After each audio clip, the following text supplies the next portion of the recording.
Súčasťou simulovaného scenára bolo narušenie verejného poriadku počas koncertu, kde prišlo k útoku viacerých páchateľov. Zasahujúce zložky museli v reálnom čase reagovať na vzniknutú situáciu, zabezpečiť priestor, zadržať páchateľov, evakuovať osoby a koordinovať záchranné práce. Cieľom komplexného takticko-metodického cvičenia bolo preveriť vzájomnú spoluprácu, koordináciu a pripravenosť všetkých zúčastnených zložiek pri riešení krízových situácií, ktoré môžu ohroziť životy a bezpečnosť obyvateľov.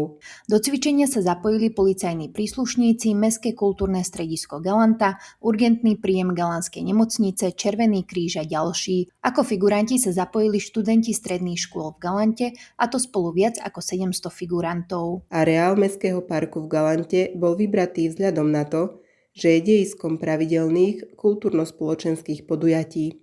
Diana Hanesová, televízia Krea.